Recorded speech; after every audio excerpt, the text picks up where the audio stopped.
At least I think we're started. Close enough, I guess.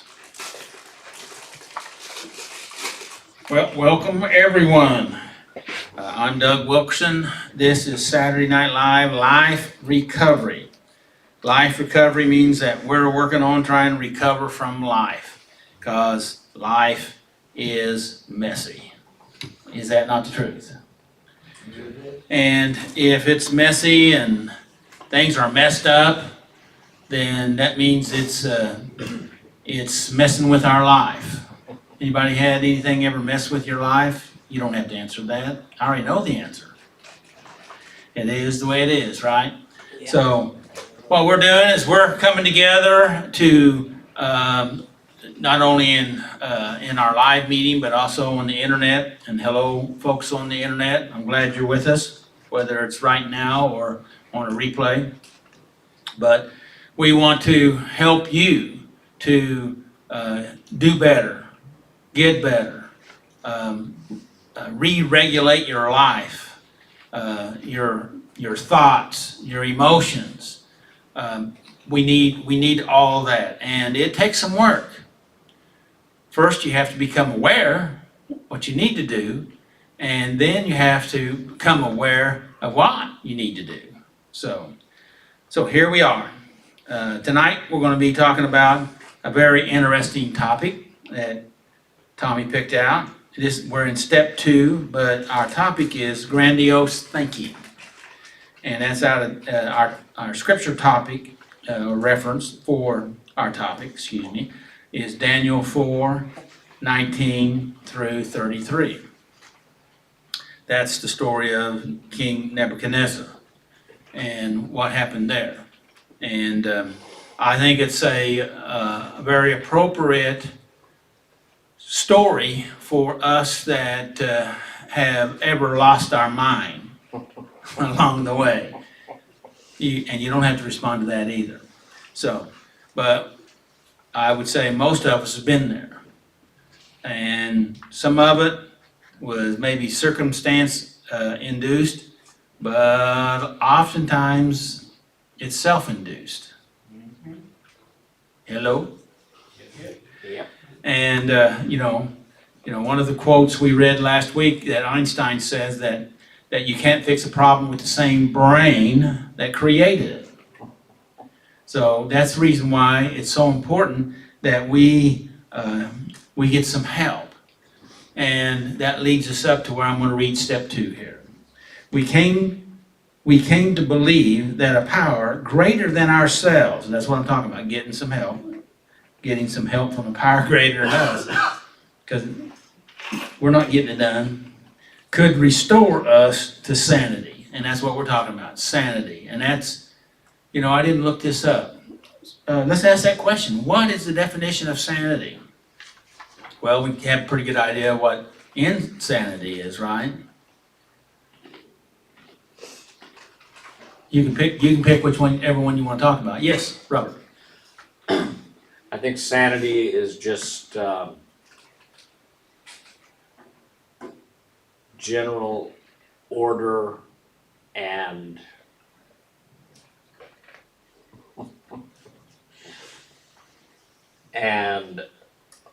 normalcy, which I guess that's another question, what's normal, but It's a setting on the washing machine. I'm sorry? Normal is a setting on the washing machine. Yeah, that is true. But it doesn't really fit this application. Yeah, I think for me it's just order and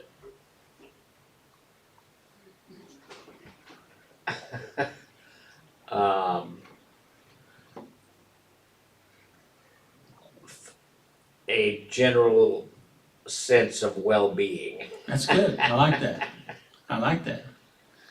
Because the reverse of that, insanity, is disorder, chaos, and no sense of well-being, because we're scared, run, hiding, or trying to use different coping mechanisms to numb out uh, or power things to try to make ourselves feel better.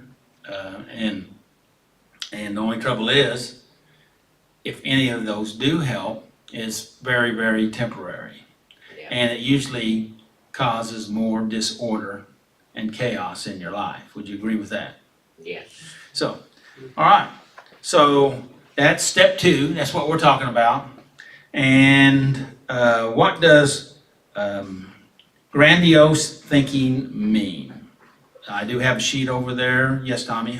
I do have a sheet over there by the offering container that you can get, and the definition is there. And Tommy, I think, is going to read it for us. Grandiose thinking is a pattern of thinking where a person overestimates their importance, power, knowledge, and specialness, often believing they are exceptional in ways that aren't grounded in reality. Going down to in plain language. In plain language, I'm bigger, more capable, and more important than I actually am. So I'm not going to ask you if anybody's here living in the land of grandiose thinking, but you may know somebody that has or does, right? Yeah, a friend of mine had that problem really bad.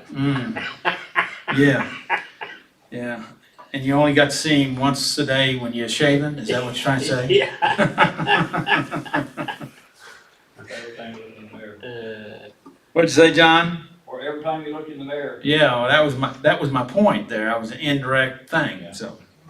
So anyway, that's what we're talking about here. So overestimating their importance. That's a pretty powerful statement, wouldn't you say? Why would a person do that? To gain control over something, have Good. power. Good. That's Just good. like they're exciting a sense of authority over it. Yes. Yeah. Well, if we jump down, and there's all these are good, but I only have a short time. But if you jump down to why it happens, and it's got a statement down there why it happens. Does anybody want to read that? If not, I can read it. I got it. Go ahead. Grandiose thinking often isn't arrogance at its core. It's frequently a defense against shame, fear, powerlessness, and deep insecurity. So it's frequently a defense against shame, fear, powerlessness, and deep insecurity. That's what, and like you said just a moment ago, Tommy, it's the grandiose is trying to offset our fear that's going on inside. And because, how does that work? I just asked the question, how does that work? Why does that work? Because we don't know any better. Well, yeah, well, that's true, but I guess I have to take that answer because I think that's probably, yeah. But how does it seem to the mechanism that we do it to try to make ourselves better, and so we learn that it works a little bit, so we keep doing it, right? Yeah. So why does it work a little bit? Because it meets our needs. That's good, yes. And what need is that? More drugs. Could be. More sense of. Go ahead, Robert. Go ahead, and we'll let John after you. I missed it, the last statement. Oh, I forgot what I said. Okay. Hang on a second. John, what was it you said? The need to be in control. That's good, John. Yeah. That's good. Yes, you raised your hand. I was gonna quote, you know that book, you ever heard of the book Conscious Immortality? Uh, James Dodds. James Dodson?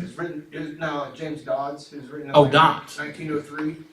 I have not, It's the Thomas Aquinas school. right? Well, he says that there's a projected self-image and actual self. Right, And when those two align with each other, then you have a healthy ego, which would be like sanity. you know? right.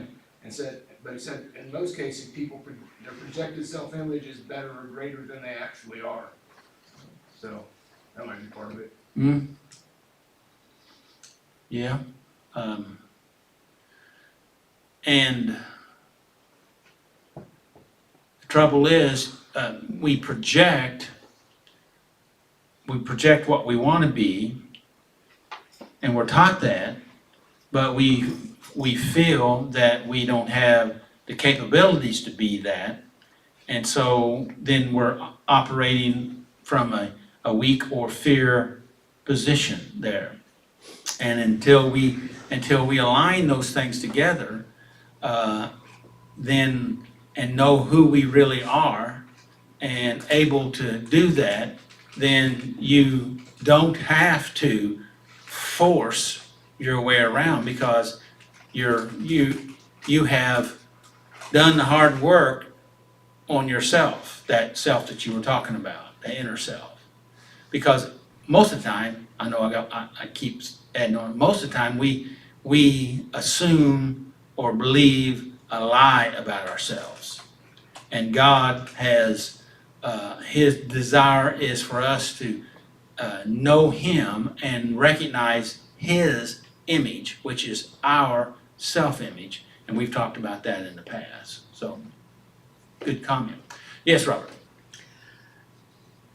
I think it's pretty common with addiction that when we are under the influence of whatever it may be, we get more manic, we get a feeling of superiority that nothing can knock me down. Now you're going in the direction that I was trying to get dig out here. So keep going. And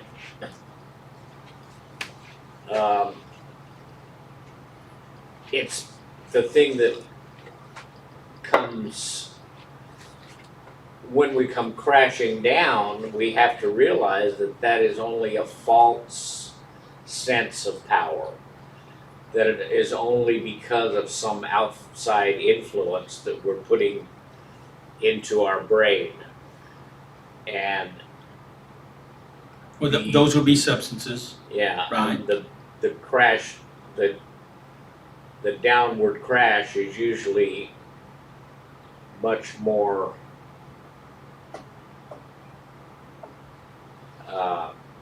it moves us in that opposite direction to where we're shamed and humiliated Right.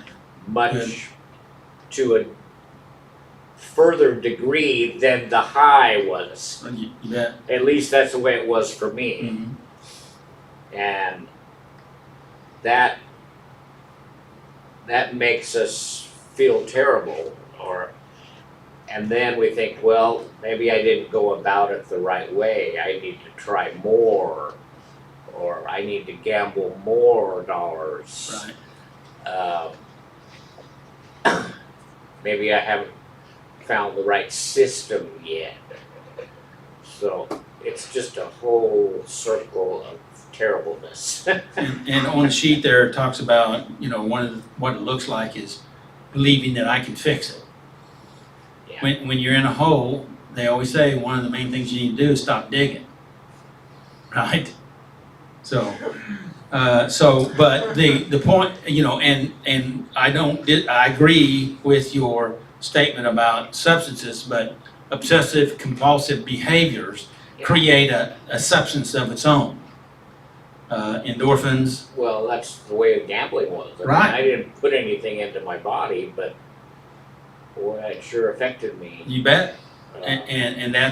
And that right there is that it alters your brain, how you think. It gives you a false sense of security or reality about that I'm bigger. I'm some even say I'm God.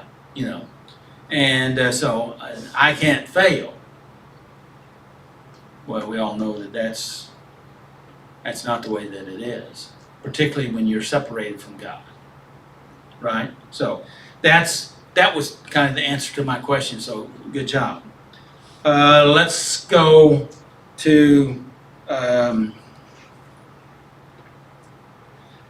this is one-line definition. I'm gonna touch on this. Is grandiose thinking is an inflated self-view that denies human limits.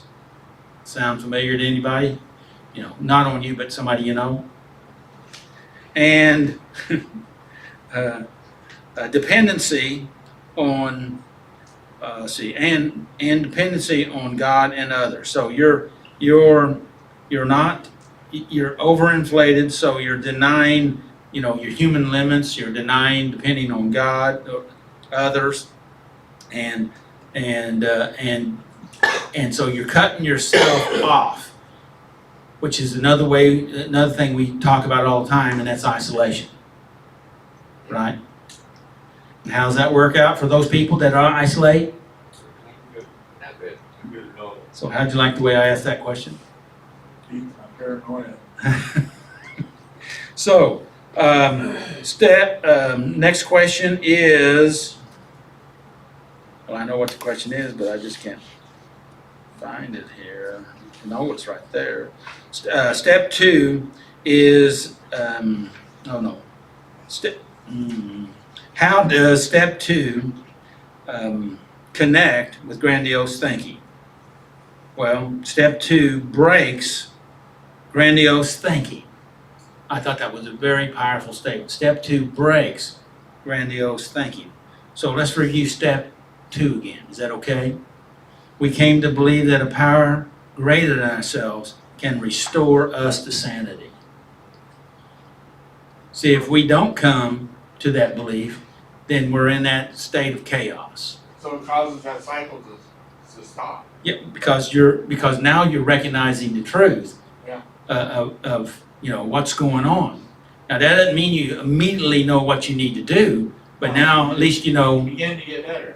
you know what you need not to do. Yeah. Okay, and that's a beginning. That's a big beginning. That's important. Yeah. So okay. It says from the biblical recovery lens, grandiose thinking is. Speak a little louder, please. It says from a biblical and recovery lens, grandiose thinking is the opposite of humility and dependence. Mm-hmm. Good. Yes. Yes. Do it on my own. Yes. Grandiose is a defense against helplessness, which is what we kind of were talking about a while ago. There's a lot of really good stuff in there, but I would invite you to read all of that and study through that. I've got circles and marks and all kinds of stuff, so I could take the rest of the night probably going through this, but we got to let Tommy get up here and share his wisdom.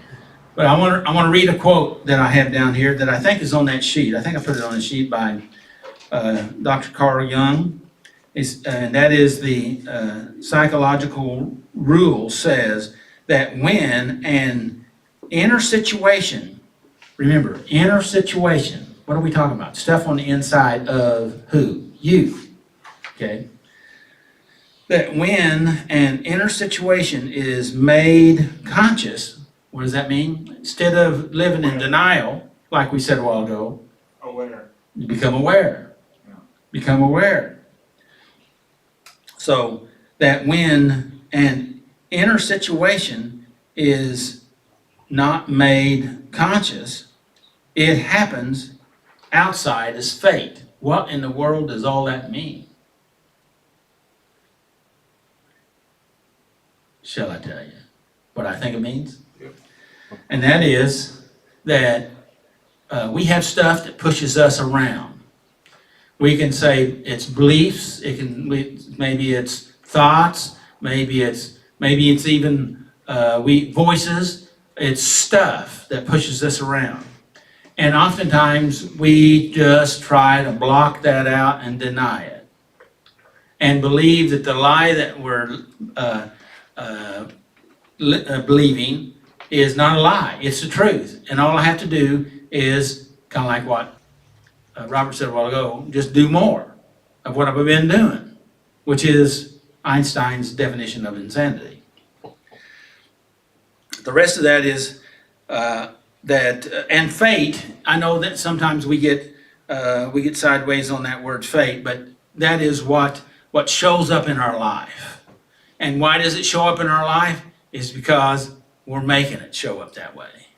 How do you like those apples?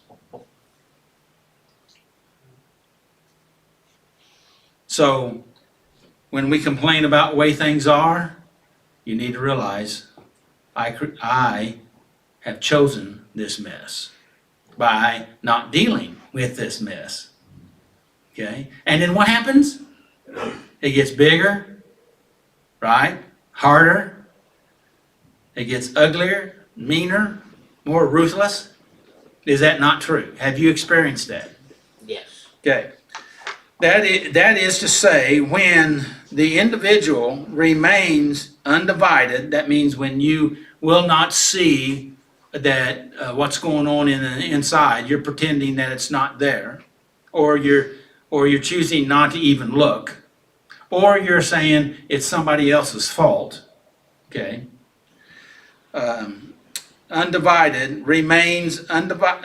Individual remains undivided and does not become conscious of his inner opposite.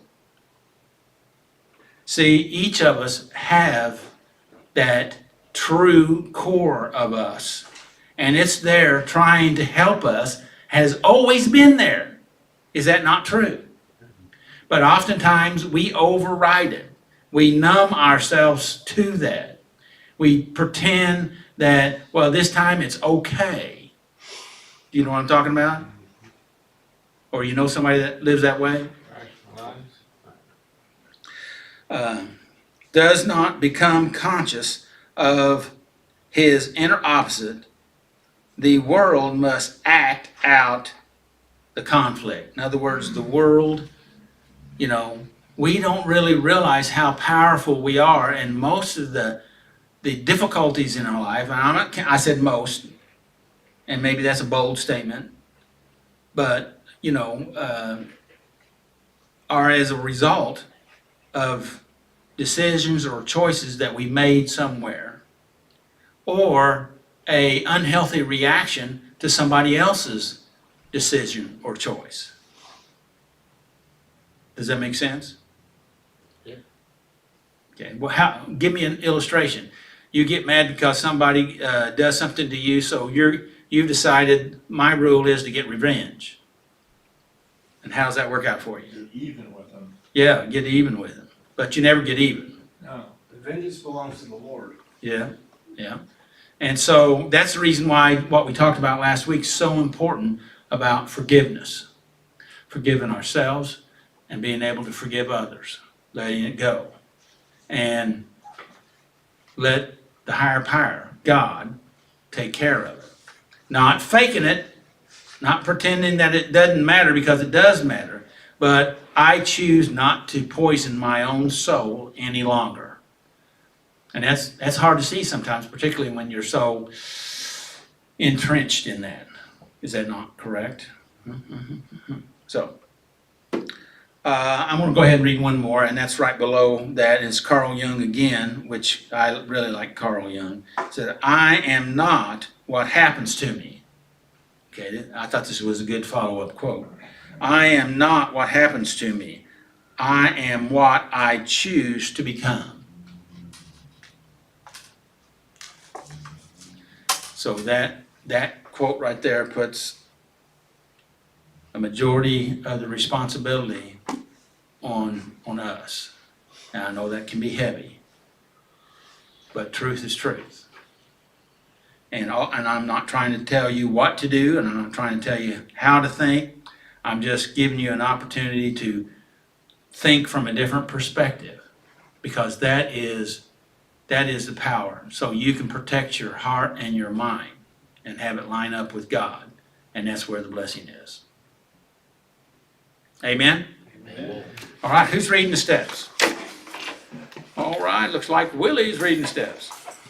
Thanks, everybody. Appreciate your comments.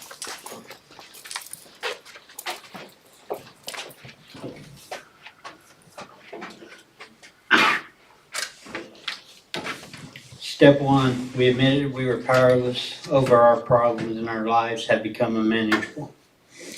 Step two, we came to believe that a power greater than ourselves could restore us to sanity. Step three, we made a decision to turn our wills and our lives over to the care of God. Step four, we made a searching and fearless moral inventory of ourselves.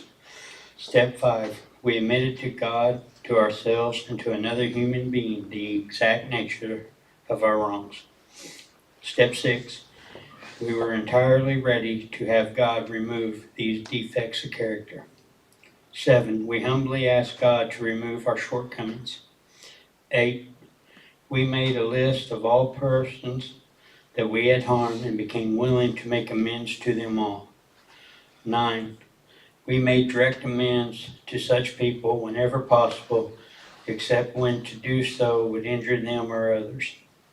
10, we continue to take personal inventory, and when we were wrong, properly amend it. 11, we sought through prayer and meditation to improve our conscious contact with God, praying only for knowledge of His will for us and the power to carry it out. 12, having a spiritual awakening as a result of these steps, we tried to carry this message to others and practice these principles in all of our affairs. And back to step 2, where we're at right now, we came to believe that a power greater than ourselves could restore us to sanity. Very good. Thank you, Willie. Does anybody need any bracelets? Recovery time celebrative bracelets, okay. All right.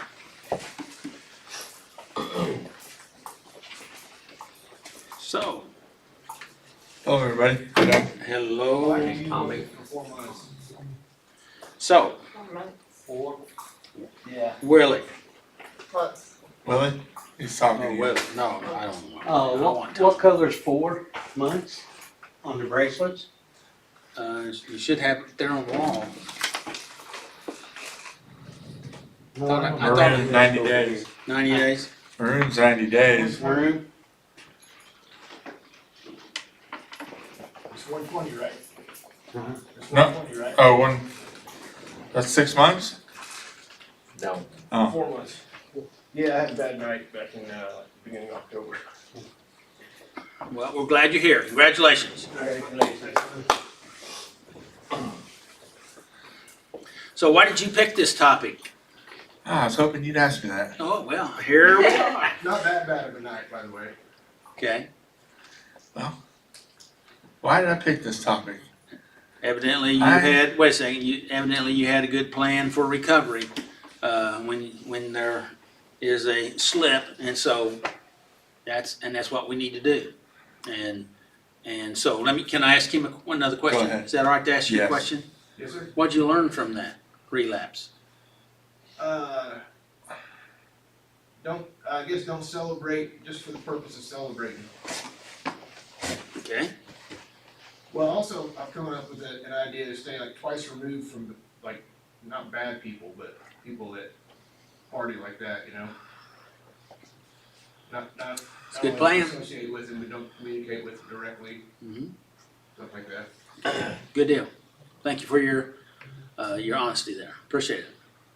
All right, Tommy, why did you pick this topic today? I've done this topic 3 years in a row now. And I thought, I'd like a refresher course in it. And I seen that nobody had done it and I jumped on it. All right. Good deal. I was like, glad. I was like, I got it again this year. Nice.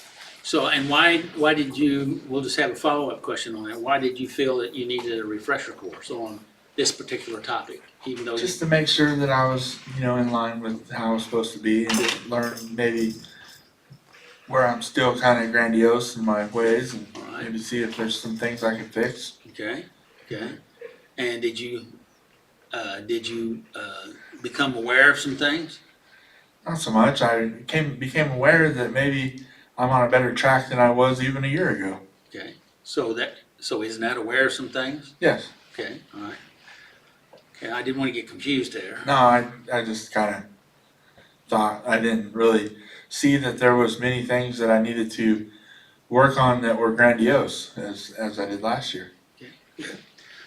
So, the new question that I said I wanted to introduce today, and I'd like to continue to do that. Why are you here at Saturday Night Live? Because I like to come here because I learn things, I grow, I have a community with people, and I just really enjoy coming here. It keeps me on track in life a little bit. Good. More better than if I was not coming here. Good. Thank you. You're welcome. Let's go forward. Alright, grandiose thinking. We came to believe that a power greater than ourselves could restore us to sanity. When we were caught up in our addiction, it's common for us to deny the truth about the situation with grandiose thinking. So do you agree or disagree with that? I agree with that.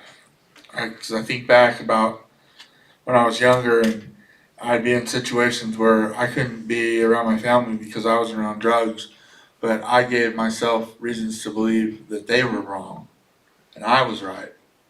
And then I continued doing my drugs and I didn't get my time with my family because I chose the drug life over, my siblings, my mother, my father, my family. So why, this is actually a question I have down here. Okay. And I think it really fits, I believe it fits. Okay. And that is, why do you think we or you did this? Because I was hurt.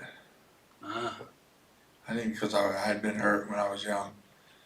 And I looked for escapes from what I thought would fix it, and I ran to those things unknowingly that it would turn into years of addiction and just torture and hell. so can I reverbalize what you just said? Yes, You turn to some quick fixes to try to make you feel better. yes. But what? It didn't make me feel better in the long run, and it didn't fix nothing. Okay, It made things worse. It made new problems. good. So can anybody identify with this? Or does everybody identify with this? Okay, good. All right, go ahead. We may believe that we were above it all and a God unto ourselves, accountable to no one. Do you agree with that I statement? was just thinking about how when I was living that life that I thought that, man, I had the self-image of myself that I don't even understand today how I functioned in life. How did I even, get by daily with some of the thoughts and the beliefs I had. Well, I think that's a great question. I think you ought to try to answer it. What's that? How I got by? How you got by with that type of thinking, Well, because I was surrounded by other people that thought that way. okay? And I was not out of the normal in the community that I was surrounding myself in. Okay. And so that helped you to get by to some degree, Yes. okay? And is it, my question is the same as the one I asked a while ago. So why do you think we do this? Why do you think that why were you adapted to that downward spiral of things when they just kept getting worse and worse? And I'm assuming your thinking got more extreme, Yes. more grandiose. Yes. Since that's the word we're using today. Mm-hmm. What do you got to say about that? Well, I kind of think that I learned a lot of stuff when I was younger from older people, and I would see their lives working normally, but when I applied it in my life to live that way, my life didn't go that way. Okay, so you're talking about obsessive compulsive behaviors and maybe Yes. substances, it appeared Yes. that it was working for them. Yeah, but when I went that route, that was not the story for me. So, And I learned it wasn't the story for them later okay, in that's, life. that's Yeah. what I was wanting to flush Yeah, out. I learned it wasn't what I saw, because that was the grandiose lifestyle that they were living, and I seen it.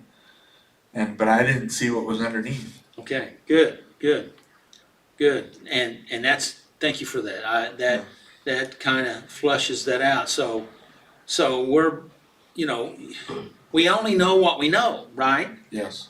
And so we only see what we've always seen.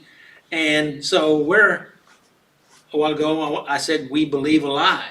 And so you bought into this lie that this was the way to go. Yeah. Right? Pick your own path. I Robert. chose the wrong path. Yeah. Then. Yes. And I think, well, in my own case, I purposely tried to make it seem like my life was going just the way I wanted it to. But inside I knew it wasn't. But I wanted to project that everything was okay and nobody had to worry about me. I got it under control, Yes. So, but it was very, very false. Well, you remind me of a statement, and that is, we feel that we have to fake it to make it, pretend that everything's good, and I just have to double down because the next one might be it, and if it was it, the one after it wasn't. Would you agree with that? Yeah. Okay, any comments from anyone? Okay. All right. Let's talk about King Nebuchadnezzar. In his day, where's the scripture start at? It's down about a Okay. couple sentences. Alright. In his day, Nebuchadnezzar, king of ancient Babylon, was the most powerful ruler on earth. He believed he was a god and demanded to be worshipped. Through Daniel, God said to him, This is now where the scripture starts. I was going to say in Daniel 4:24-25, this is what the Most High has declared will happen to you. Wait a second. Have you ever had a time that you knew what you were supposed to do? Yeah, and I didn't do it. Okay. But you knew, and you knew it was wisdom and it was truth, but you didn't do it. Well, it's like when choosing to do right or wrong. Right? And you choose to do wrong and break a law, or even though you may not have gotten caught, you still chose to do it, and you have to live with what you go through. What I go through if I was to Yeah. do something like that. And that's what we're going to be talking about, King Nebuchadnezzar here. Does Yeah. anybody else have any statement they'd like to make on that? What are we talking about? That's where you knew what you're supposed to do, but you choose not to do it. Have you ever done that? You don't have to answer that. Because we all have, right? Yeah. And how, I don't want this to be too hard, but how did that work out for you? I'm not sure what you mean. Okay. And so if we are to learn something here is when we have that whisper of wisdom that comes to our brain or our mind, our heart, in our spirit, whatever, however you detect it, we need to respond to that the best we can. Now, it's not even if you do it, is that you're willing to respond to it, right? You understand what I'm saying? It's not about perfection, it's about progress. Shall I say that again? It's not about perfection, it's about progress. And we know what we're supposed to do, so we attempt to do it. You don't. It's not. It's you pass the test because you were willing to try, whether it was successful or not, whether you got it done or not. You may disagree with that, but I think it's true. Yes, sir. I think the first step is just recognizing the truth. That's what step one is about. We came to believe. Yes. Good. Well, at first, I knew it was wrong. But then the more I did it, the less I thought it was wrong. And then it took me many years before I started realizing those inklings that telling me that's bad for you, you shouldn't do it, don't do it, don't do it. And I finally listened to those voices, but by then there was a lot of water under the bridge, and I wish I would have listened earlier.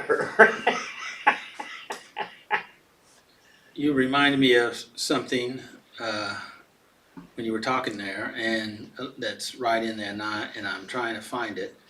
It's where we've talked about this. Adam and Eve. Eve was deceived. Okay.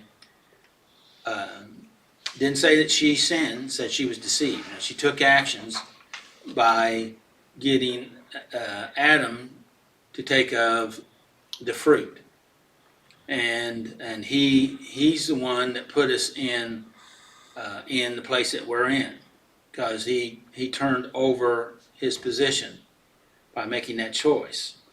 And there could be a lot of different reasons, but we're not going to go into all that. But who was it that said that if you eat of the fruit, you will surely die? God. Okay, I really need to find this where I write, which that is not true. No. No. Oh, and that may be true. Okay, you'll be like God. Excuse me.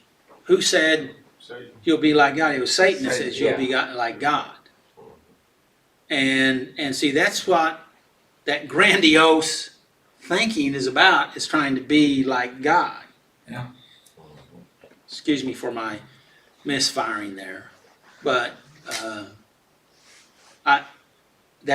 all this that I'm talking about here is not necessarily on this sheet, but I do have some scriptures pertaining to what I'm talking about here. It's on the back side out of Genesis 5, and it says, I will be like God. If she was to eat, she'd be like God. Well, the thing of it is, can I tell you a little secret here that helped me long ago? And I think I probably have said it here, that if you know who it is that's talking to you, that's a good indication whether it's truth or lie. And if you know that it's the enemy, Satan, the devil, talking to you, he is the father of all lies, and everything he says is a lie. It may be twisted with a little bit of truth in it, but it's a lie, and it's destruction. So God showed me this many, many, many years ago, because I was debating something in myself and with God, because I felt under condemnation about something that the devil was telling me I needed to do. Does that make sense? And he told me, well, where did that statement, where did that come from? Well, I said, the devil said it. And then I realized, as soon as I said the devil said it, if he said it, it's a lie. And I don't have to believe the lie, No. right? Now, I'm thinking that Eve believed the lie, right? Yeah, she was deceived, yeah. Yeah, and so I'm not trying to be overly harsh on Eve. I'm just saying, we need to learn that when we know the truth, and if we know that truth will set us free. And that knowing is that we embrace the truth. So if we live our life based on the truth, how does that work out for us? Truth sets you free. Yeah, that's right. It's definitely better than basing our life on a lie. And you know people that will live their life, base their life on a lie, and think that they can outrun it, right? Yep. And they might be able to do it for a little while. But, okay? Good, Robert, thank you. Now, I know I'm going back to you, Tommy, but I'm not sure. I'm going to have to find where we're at. Go ahead. You will be driven from human society, and you will live in the fields with the wild animals. Okay, who's he talking to? Nebuchadnezzar, Right. king of the ancient Babylon, Okay. the most powerful ruler on earth. Right. Most powerful ruler on earth. And go ahead. Until you learn that the Most High rules over the kingdoms of the world and gives them to anyone he chooses. So he's saying that what I'm getting out of this, he's saying if he's the ruler of a nation, that God's already chosen, but he took it within his own grandiose thinking that he's the one. He said, look at what I've done. Yeah. I built man. this country and this city and this palace. And he was already warned that he needed to make some adjustments. He's back down. Okay. But see, he was doing the same thing that Eve was doing. Yeah. Right? Is that not true? Yeah. And the fact of it was, what do I mean? Just what you said. She was created by God, okay? So she was what she wanted to be. But there was somewhere in there she didn't seem to believe it. Does that remind you of anybody?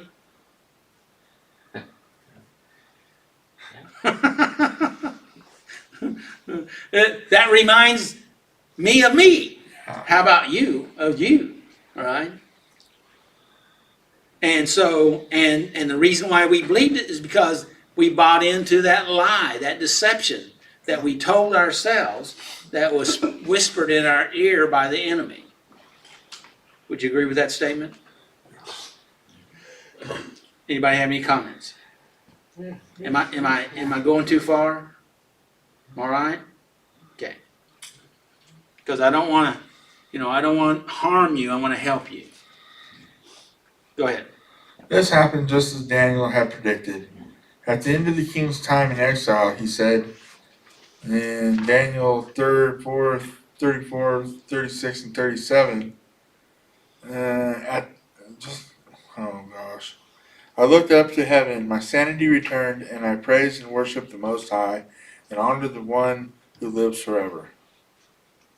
When my sanity returned to me, so did my honor and glory and kingdom, and even greater honor than before. Now I, Nebuchadnezzar, praise and glorify and honor the King of heaven. All his acts are just and true, and he is able to humble the proud. I like that in the end where it says humble the proud. So he brought him down to a place where he could see the truth, Because he thought that he was the truth. the power that created everything. Yeah, he had some power because God gave it to him. Yeah. Right? Yeah. He just. Now what happened was that God spoke to him to correct him and gave him a dream, and nobody could tell him the answer except for Daniel. Yeah. And the rest of the story is God gave him a year to get it fixed, or at least start on it. You know what I mean? Okay. I did some study on righteousness. Righteousness is being in right standing with God. That's a legal placement in God. When we accept Jesus Christ as our Savior, He proclaims us righteous or in right standing with God. That's legal. Sanctification is where we're working through the process of being renewed and transformed. And that is a process. You understand that's a process. That doesn't change our legal place in God, because that's righteousness in right standing with God, because we have aligned with Him. Now, we don't always feel that way, and we don't always act that way, right? I don't know. Sometimes it's very hard to see it, you know, to realize it, because you get clouded up by so much stuff in life, you know. You just get distracted. And King Nebuchadnezzar, It's distracted. he knew what he needed to do because God told him. Oh yeah, yeah. And he recognized the truth. In fact, Daniel says, I don't want to tell you this. I wish I was talking to your enemies, Yeah. right? And he says, no, tell me. So he was actually, in a sense, open to hear the truth. I thought that was very interesting. But I don't know. I don't know what all happened for a year, but finally, the situation came down to it where there was a move that had to be made. Have you ever been on that side of things, that a move that had to be made? I was just pausing. Yes. And when we made that move, even though we may have put ourselves deeper and deeper in the hole, finally things started lifting. It took a while to clean up the mess, right? Because it does. But that doesn't mean that you're not living in that legal state of righteousness with Him. You're working on becoming sanctified. Okay? Now, I know those are some theological terms, but that's still part of, that's what's going on. Okay? Hopefully that is helpful. So he knew it. God told him, and He gave him a year. And the rest of the story is, the picture was that the tree would be cut down. And He said, you're the tree. You've given fruit to the entire land. Very powerful and anointed. But now the tree's going to be cut down. We're going to put a ring of iron and brass around it. Don't disturb the roots. Don't totally kill the tree. But then he was 7 years out there. At least that's the way I read it. Yeah. Through the different study references. But finally, as we all have come to the place that we came to ourselves, thank God that God nurtured us even when we were in a mess. And then when we come to ourselves, then things turned. And the interesting thing is, He didn't go back and try to force taking power again. The wise men, the leaders, saw what was going on in his life, and they came to him. And we said, we need you back.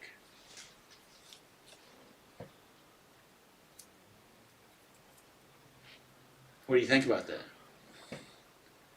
So there is restoration. There is recovery. There is renewal. There is a way back. Any comments? Tommy? Any comments? No. Did we get it all read? Yes. No, we didn't read it all. Okay. We are not God. We are accountable to God, a higher power. This higher power can remedy our madness and restore our life to be. Wait a minute. I got this marked. Okay. The higher power can remedy our madness. Yes. He can bring all those confusing thoughts into order. All that confusion and just the way of thinking. That gives me goosebumps. Okay. You know? Yeah. He can remedy our madness. He could give you something new, a fresh start, He can restore our life. to be even better than it was before our season of insanity. Do you agree with that statement? Yeah, I'm living it. Well, a few weeks ago, we talked about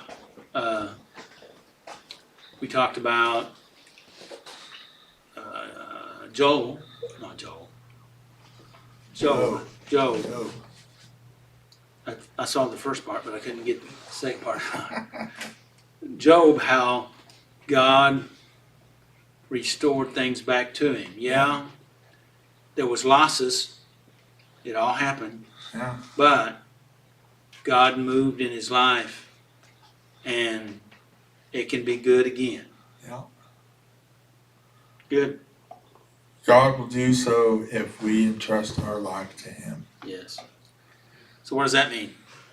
Well, I made a decision to turn my life over to the power of God, and I've seen things change. Maybe not in my timing, maybe not by the way I learn as fast as I learn certain things, because some things you learn and you forget, Yes. and you have to relearn them again, just like Yes. retaking this grandiose thinking again this year. Yes. Yes. You're right. I was talking to somebody, and I don't remember exactly what we were talking about, but it came to my mind when you was talking, and that is like the children of Israel that wandered around in the desert for 40 years. Yeah. And they were confronted ever so often with their past decisions. Yeah. And it took them 40 years to move where they would not move 40 years earlier. Yeah. I thought I just throw that in there. Yeah. Stubbornness.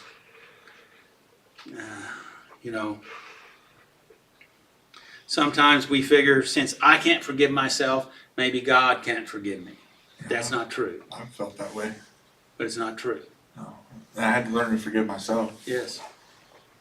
Yes, because He has forgiven us. Yeah. And cleansed us from all unrighteousness. Yeah. Good. So what did you learn from this lesson this time? I learned that I have a few areas in my life that I have to look for warning signs and triggers of when my brain starts to go off into grandiose thinking land and bring myself back to center, Good. to into the now.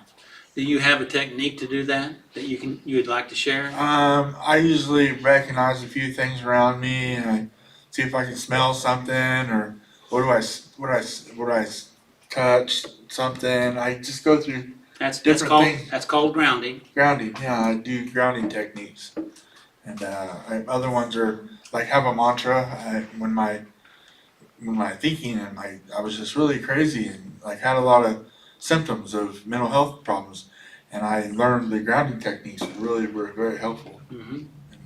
So that's what do I see? What do I hear? What do I hear? What do I What do smell? I smell? What do I taste? Yes. Or no, what do I touch and what do I taste? Taste and then you try to listen outside. You listen to the room, but then you add I listen to outside, and so what you're doing is you're trying to control your consciousness, Yes, and you can direct your conscience to listen outside yes. if you practice that. I know You it hear the sounds birds, strange. You You can hear out there, birds. You can hear do, cars. but and you heard them all along, but you weren't aware of it Yeah. until you focus on it. And why do we do that? Is so you become grounded. You begin to get regulated emotionally because you're controlling your thoughts instead of letting whatever was driving you at the time, being overwhelmed. You have gained control. Isn't that right? Yes, And does it work for you? yes. Okay. And what if you don't do it? I just go on that track of grandiose thinking, and it's like it just keeps on perpetuating. Good deal. And when you see that it works for you, you say, I need to remember that. Yeah. But sometimes we forget it, don't we? Oh yeah, that's like because I hadn't had to do it in a while, and kinda forgot what the steps were, but I knew they were somewhere along the line of those 5 things, you know? And, I'm just glad that I learned that stuff. Good. Congratulations. So, what's your takeaway for tonight? My takeaway is it's okay to work the steps again and again and again. It's good because you learn stuff. Good. Thank That's you. the takeaway. Thank you. Appreciate it. Thank you, Tom.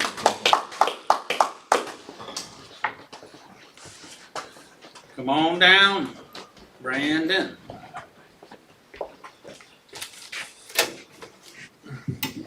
Glad you're here. Right, how y'all doing? Good. All right. See if I can get this.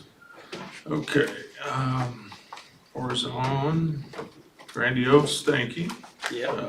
Gonna kind of back up here just a little bit. I've got a statement here on, gonna see if I can bring it all together. I had It's that been a while trouble. since I've been up here. I so had that it's trouble been- all the time. Yep, right. You didn't have to. You didn't have to agree with me. Well. Okay, as far as just, I'd seen something on page 13 up here in this, in the life recovery workbook here. It says, kind of on grandiose thinking and it says we may become grandiose like Nebuchadnezzar and think that we have the right to declare how life should revolve around me, us, our needs, and our wishes. This king looked at his successes and began to claim the credit for himself. He lost the humility of remembering that God rules and gives power and success to anyone he chooses, Daniel 4:32. And so oftentimes, for me, I kind of have the same thinking that I am in control, you know. That's why I think that being in control and having that sense of false pride lets me think that, you know, like in step 2, that I've got everything together and I can do it on my own and I can, and that when that pride and ego stands out, that seems to, I push God, God, my higher power, that I choose to kind of throw that out and then I fulfill needs on my own. And so I just kind of, thought that was good there as far as, on Nebuchadnezzar. It says his grandiosity of thought and attitude was revealed by the dream that Daniel interpreted. Daniel pleaded with him to turn from his sin of grandiose thinking, but his ego was hooked by pride of accomplishment. And then before I get to the questions here, in this King's grandiose thinking in page 14 says, and is similar to the grandiose thinking of addiction. We try to make life work by medicating, avoiding, filling ourselves with more and more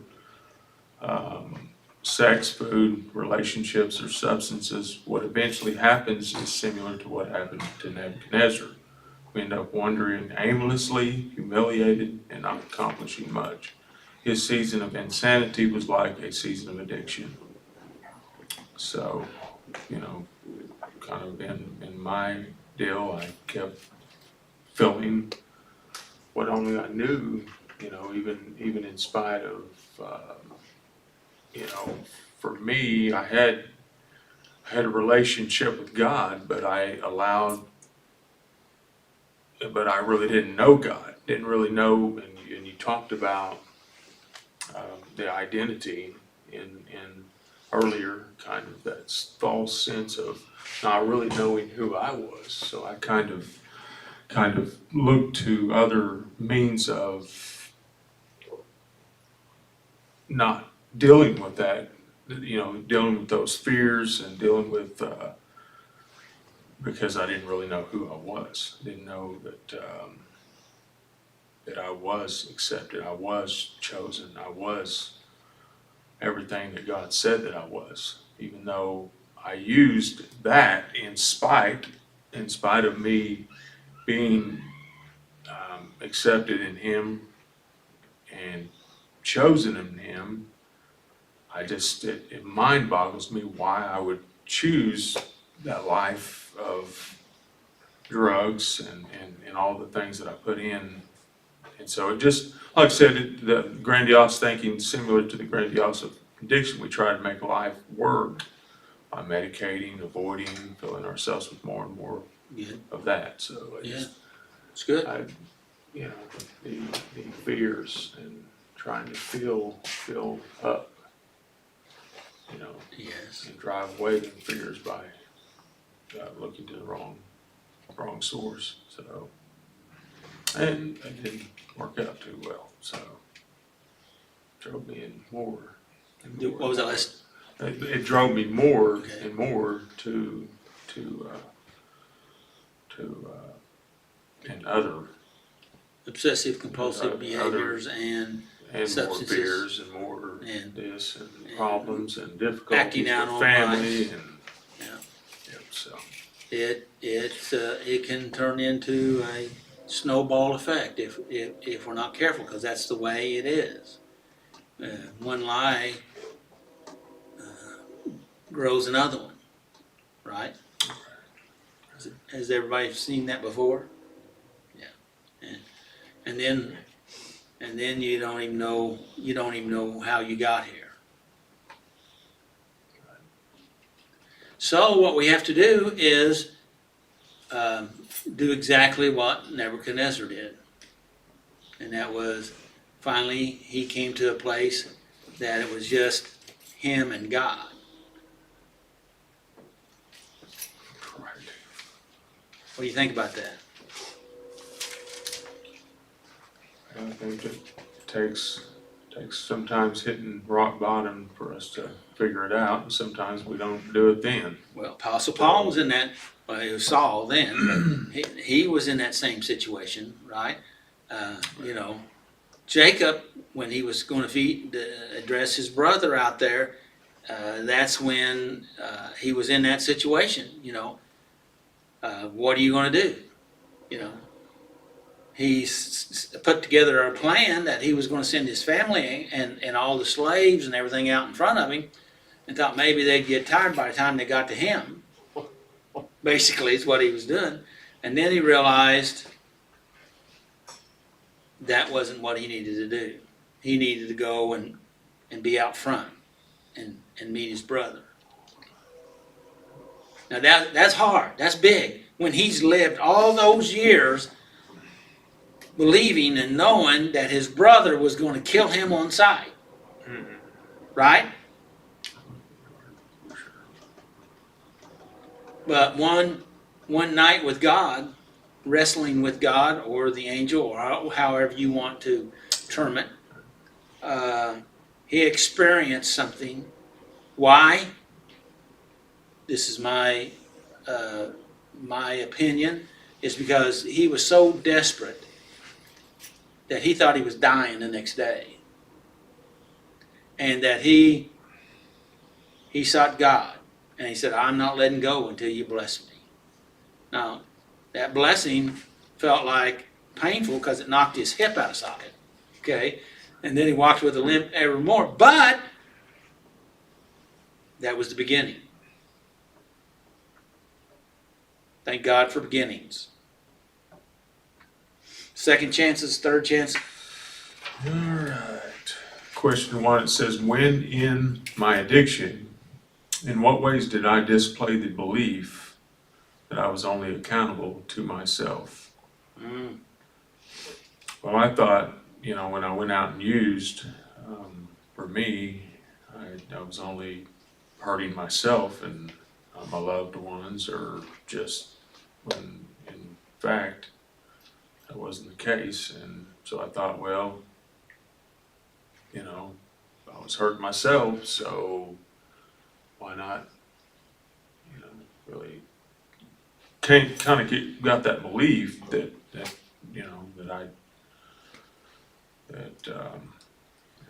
wasn't hurting anybody but really myself. So why you know, why just not keep doing what you're doing?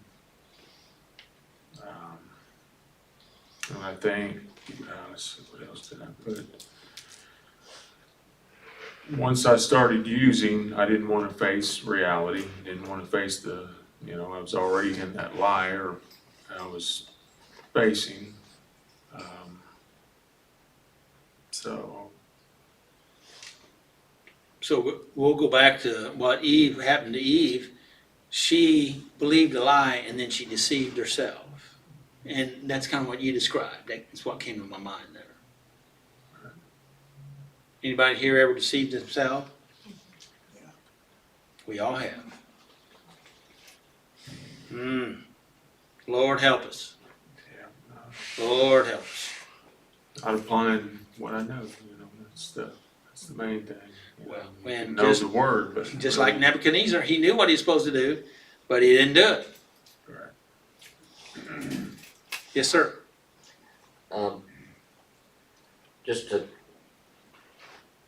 thought about my own grandiose thinking. I didn't want to admit to myself that what I was doing was hurting anyone but me. Mm-hmm. And I had the thought that once I hit the big jackpot, I was gonna do all these nice things with all that money to help my family, and that was trying to make myself feel better, I guess, about losing all the money, but it's just absolute insanity is what it is. And the grandiose thinking is just almost a pacifier, and it doesn't work. Right. I remember I was in a meeting one time and there was, and I didn't know this fellow, all I know is what he said, that he was, a lot of people knew him, he was kind of a famous drug dealer. And he was talking about how and he was still, I'm thinking he was still active by the way he was talking. And he was, because it was at a funeral, I believe it was. And he was talking about how he gave a lot of money to people, and he said it was okay because it was free money. His words, not mine.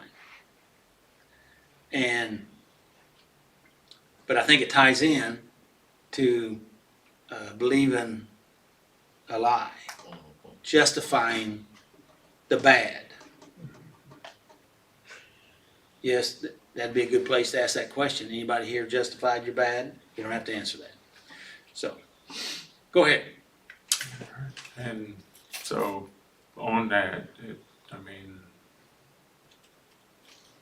I had to come to the realize that I wasn't in control, and I've got to be accountable to. Because when you're in that thought process of using, really, as we know, we either don't care about anybody but me and what I want at that very moment, and my needs are met, and I don't have a thought of the matter of that precious wife back there or anybody for that matter, and I have to. It's like this last time. When I went out, I had, stressed out, not doing the right thing, not doing what I should be doing, self-care, and not just, and then I had to realize that when I made that choice, we was fighting, me and my wife, and causing, issues between me and her, and once I did that, then I had her totally broken in half. Left her in a situation that's totally, completely crazy, and just,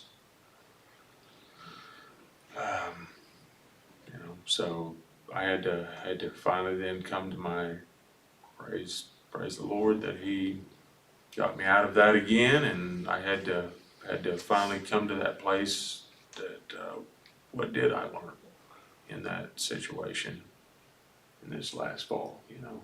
And, just building off of that and where did I go wrong? What did I do? What, you know, how could I do better? And Those are all good questions. Yeah. Because they're trying to point you in a different direction. Right. Upward.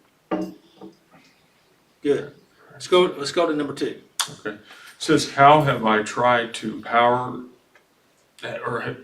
have I tried to have power over the events, outcomes, and people in my life? And I thought, I had to really, really think on that, over the events. I tried to have power over the events, outcomes, and people in my life.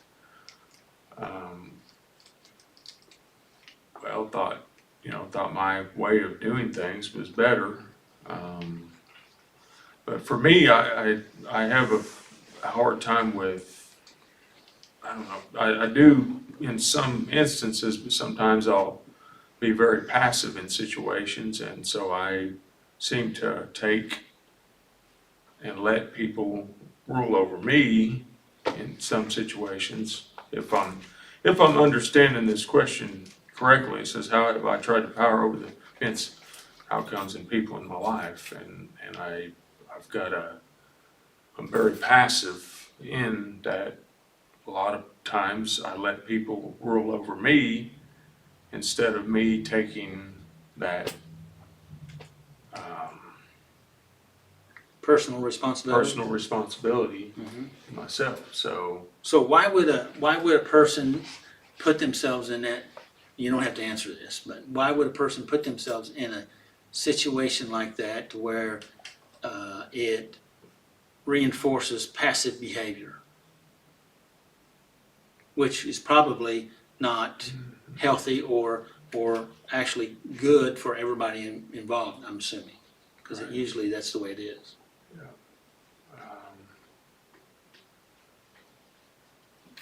it's for me to be more, I've got to be more in control in a good way, but I They can't call let people. they call that being assertive. Yeah. Assertive, being more assertive. Yeah. That's not being force. That's being assertive, and that's being moving in a healthy way, where you have your own particular healthy boundaries, and they are your boundaries. We think boundaries are for other people, but they're actually for you, so that you operate in your boundaries and you conduct your life the way you want to conduct them. And if we're passive oftentimes, and we let people treat us the way that we have always behaved, because it's a learned habit sometimes. Right? Yeah. And we tell ourselves, I don't have a choice. Right? That may sound a little hard, but I don't have a choice. Yes, you have choices, and that doesn't mean that you have to rebel, but you can make healthy choices, and sometimes if we have to change our behavior patterns, we have to start small and take little steps and learn new patterns that are healthy. All right? Is that too much? You want to go to the next one? Okay. It says, in what ways did I show that I forgot that God is ultimately in control? Well, I thought, at the time, especially in some areas that I still have problems with, I think that feeding on my ways of doing things right there at the very moment, which is that pleasure or that fleshly desire that comes out, Yes. I think that my way's better. My ways seems right at the time, which And why do we whereas, think that? Because I want to feel good. You I want to wanna feel be good, instant- and we justify it by instant- saying, I deserve that. Would you agree with that statement? Yeah. I deserve it. even though- How's that worked out for us? I mean, you can do it. You can do it. But we think that stuff to try to justify it. But it doesn't really mean. Did you disagree with that, Robert?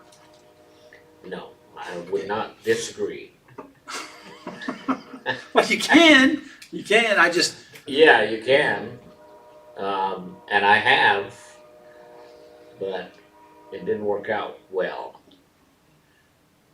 Okay. But now that I am agreeing that God is ultimately in control, things are working out a lot better. Good. Congratulations. Awesome. Thank you. Go ahead, Brandon. Okay. And so, knowing that that God had the best for me, even though I knew He was in control, I just, like I said, that moment of say weakness, or that moment of beating on that flesh, still seemed to over that, realize He would have given me that way also. So could we be then saying, well, God don't know what He's doing. I know better. Right. That's kind of where we're at right here with this grandiose thinking, right? Is that too tough? I think expanding on the definition of God in this situation is really important. Okay. There's a lot of higher laws at play in all these situations. Currently, I'm going through a phase where my big brothers absolutely hate me and loathe me. They block me from getting jobs and make fun of me when I try, and I've got credit card companies taking me to court, and so I'm trying hard to do good, but so understanding what's meant by God in this stuff's really important. Well, it is important, and your statement, I almost said something, but it would unravel things a little bit, and that is, the statement was that God is in control. Well, we tell ourselves that sometimes because we have free will to make even bad choices if we choose to, right? But we don't all get the same options. Yeah, well, that is the truth, okay?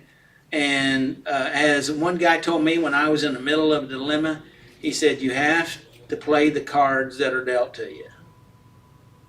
And you don't get any more until you play the ones you got. Now, I don't know if that makes any sense to you, but I got it, okay? Like Mike Rose says, I believe I understand.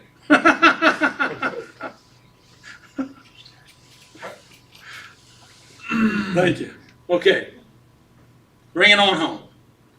All right. Says, how have I avoided acceptance of God's power over my life? Like kind of going back to step 3, but I just wanted to act on the impulse or the self-gratification, which we like. Right. Feels good at the moment, Right. instead of accepting His power and direction in my life, even Right. though it's always going to be best. He wants the best for me, but and for all of us. But we seem to think that our way is, and so the acceptance of God's power is immaculate. I can't even begin to imagine me trying to do it on my own, even though sometimes I try to do it, I can't do it. So, but I need that isolation deal, and what you had talked about on that. That's one thing that's a side note on the deal, but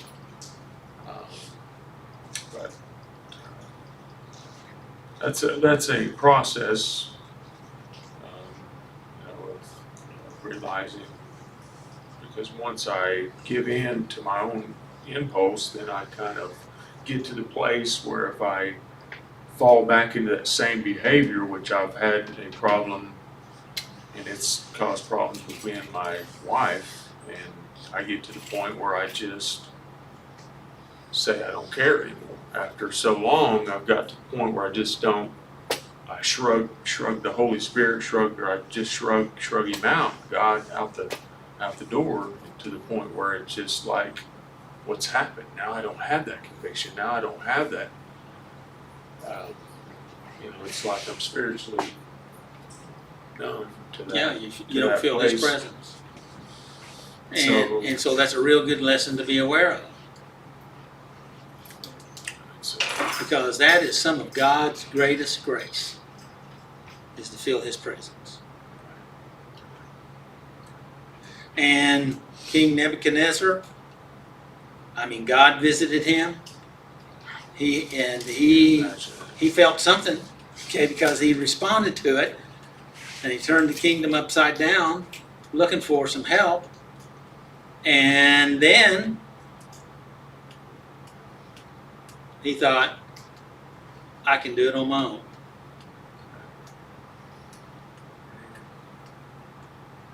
And we get in that place that we decide, I'll just do it on my own.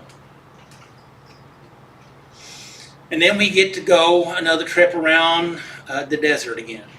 About that mountain, Yeah. So what did you learn from this lesson?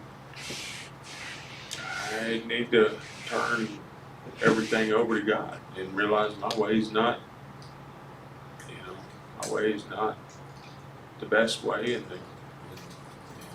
my way always ends in failure. Okay. So what's your takeaway? Get out of the way and let God do it. And, turn it over to Him, because He knows better than I know. And that's been a process of doing that, turning it all over to Him. It seems like I turn it over to God, but then there's days where I seem to, turn it over. You want to take it back. Take it I back. take it back. And those are the days that are designed to help you to break the habit of that toxic thinking. It's a day of practice. And thank God for days of practice. We say, "Oh, I don't want to have any temptations." Well, you're going to have temptations, and stuff's going to happen. You might as well be prepared and step into them instead of withdrawing and trying to hide from them. Kind of like what Adam and Eve did. They went and tried to hide. How'd that work out for them? God knew where they were, but He needed them to respond to Him. That's the reason why He said, "Where are you?"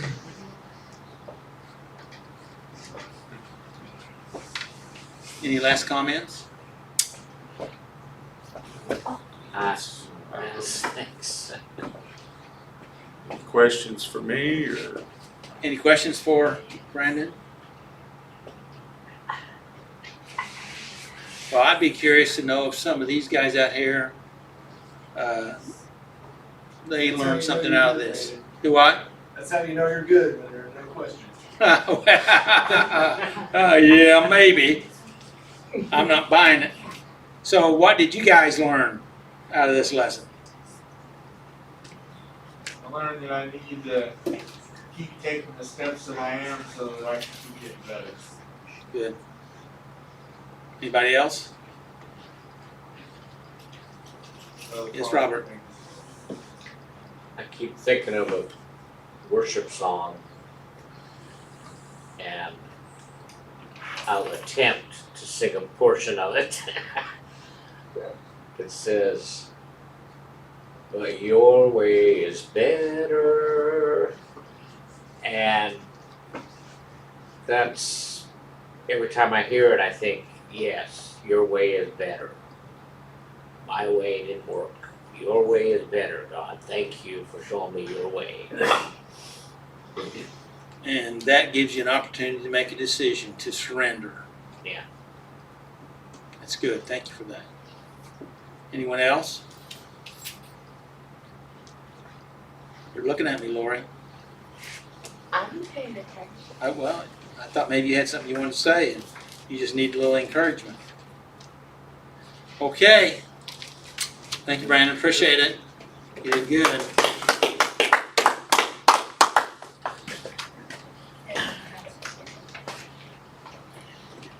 You know, these topics are pretty good topics, but I know that I make them a little tougher. I hope I will. I hope I'm not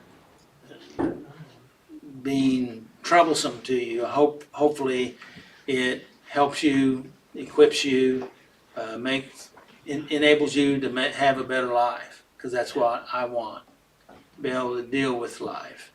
And that's the only way through this life, is through the life and asking God to help. Now, even if you slip and fall, again, we're not looking for perfection, right? We're looking for progress, piece by piece. Yeah. That's the reason why when people say that they've relapsed, I don't ask them about the relapse. I ask them what they learned from the relapse, because that's to me, and from what I've learned, that's the most important thing, is to learn from every situation, whether it's good or not so good, and God will help you with it. So, any comments from anybody before we close? Appreciate all your comments.